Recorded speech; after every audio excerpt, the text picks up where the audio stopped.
Oke, assalamualaikum warahmatullahi wabarakatuh. Balik lagi di channel gue nih. Jadi sekarang ini gue mau ngejelasin nih ke teman-teman semua.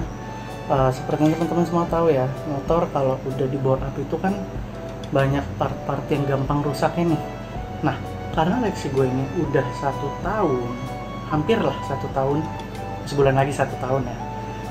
Gue bore up. Apa aja sih yang udah gue ganti? Komponennya nih, spare partnya yang udah gue ganti. Jadi yang pertama gue ganti itu setelah bore up adalah lahar noken as ya. Jadi lahar noken as dari Lex itu kan ada 2 ya, kanan kiri. Itu dua-duanya udah harus diganti karena nggak lama dari gua bore up itu ada kayak bunyi mesin jahit gitu cuy. Nah jadi bunyi itu pas gue bawa ke Yamaha ternyata katanya rocker arm gue nih, lahar noken as gue nih yang udah harus diganti.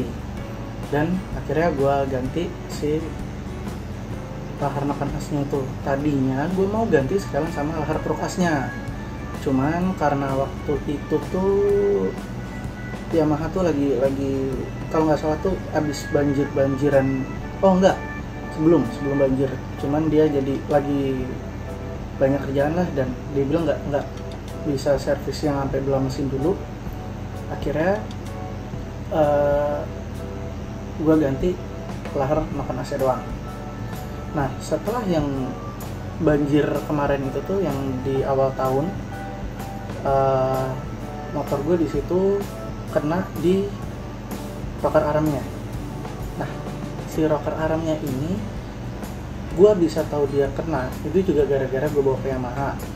Awalnya itu dia nggak mau langsam, dia nggak bisa langsam, padahal RPM udah gue gedein, gue setting lagi, dia tetap nggak mau langsam. Suara nembak yang jelek gitulah ya, pokoknya kayak suara motor knocking gitu. Terus gue coba kuras bensin, nggak mau juga ya. Begitu gue bawa ke Yamaha ternyata mereka bilang rocker arm gue yang in sama yang X nya kena.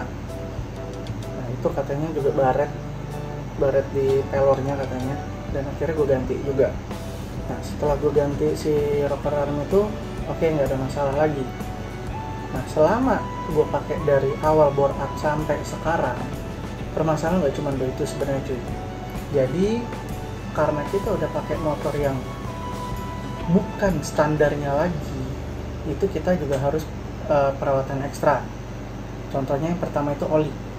Gua ganti oli itu setiap 1.500 kilo. Setiap 1.500 kilo gua ganti oli. Itu pun oli gua itu nggak 1 liter, nggak penuh lah ibaratnya. Jadi udah berkurang. Dan itu gua barengin sama oli gardan, dimana seharusnya itu 2 kali ganti oli mesin itu 1 kali ganti oli gardan kan. Nah gue ganti semuanya itu barengan. Dan juga di bagian persivitian cuy, di bagian persivitian dia itu ngorbanin si persivity. Jadi selama 2 tahun ini gue udah harus ganti persivity itu 2 kali. Jadi yang pertama itu yang standar ya, yang standar pas bore up gue ganti ke CLD sekalian tuh, gue ganti ke CLD 1500 rpm. Terus nggak lama dari gue pakai itu, sekitaran 6 bulanan udah gredek CVT-nya. Begitu gue bongkar CVT harus ganti tuh, ternyata dia udah lembek.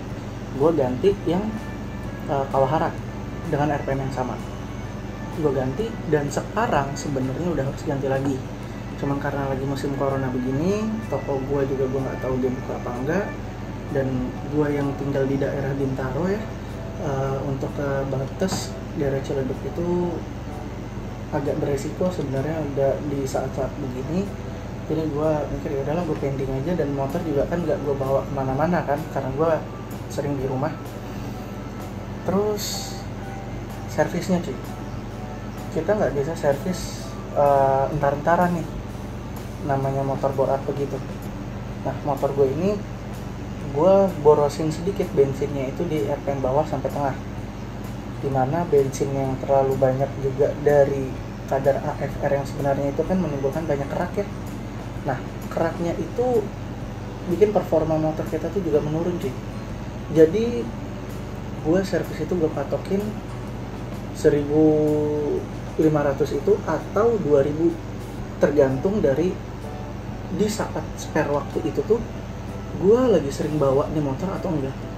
Karena sekarang ini kan motor gue cuma pakai Sabtu Minggu doang, dan itu juga belum tentu setiap Sabtu dan Minggu gue pakai, karena gue kuliah juga bawa kendaraan, bawa mobil, jadi motor juga jarang gue pakai. Nah selain servis itu kan, yang kita tahu servis itu kalau di bengkel-bengkel resmi kan cuman bersihin throttle body ya untuk yang injeksi ini. Nah throttle body itu gue bersihin sampai ke intake-nya, jadi nggak cukup cuma di throttle-nya aja, karena kerak bensin itu juga banyak tuh cuy yang numpuk-numpuk di situ, di manifold. Itu bisa kalian lihat di video gue yang penyebab RPM nggak melangsang. Nah di situ gue kasih lihat gimana fotonya intake gue. Setelah itu gue juga sering gue gurah ya si mesinnya ini. Jadi kebetulan gue ada alat gurah mesin, gue pakai alat itu, cuman nggak gue topin cuy. Nah di sini gue banyak nih teman-teman yang bilang kalau itu cara gue salah, karena nggak gue masukin ke posisi top ya. Nah tapi cara gue untuk ngakalin itu gimana? Caranya adalah gue penuhin sampai atas, sampai dudukan si intake itu, cairan karbon filternya gue penuhin sampai situ, gue diemin, baru gue sedot. Ya menurut gue dengan cara begitu kolek juga akan kerendam dong sama cairan itu gitu. Dan setelah itu jangan lupa dibilas. Ya inti dari video ini adalah gue mau nekanin ke kalian, karena banyak nih teman-teman semua yang pengen juga bore up 180, ada yang pengen sampai 200, ada yang pengen cuma 155. Ya intinya yang kalian harus perhatiin dengan seksama itu ya poin-poin yang tadi gue sebutin, yaitu bagian CVT. Terus juga di CVT ini ada roller, ada pair CVT, ada juga kampas ganda, itu harus kalian perhatiin. Dan juga untuk bagian mesin jangan lupa ini oli mesin, oli gardan, dan juga yang paling penting servisnya cuy.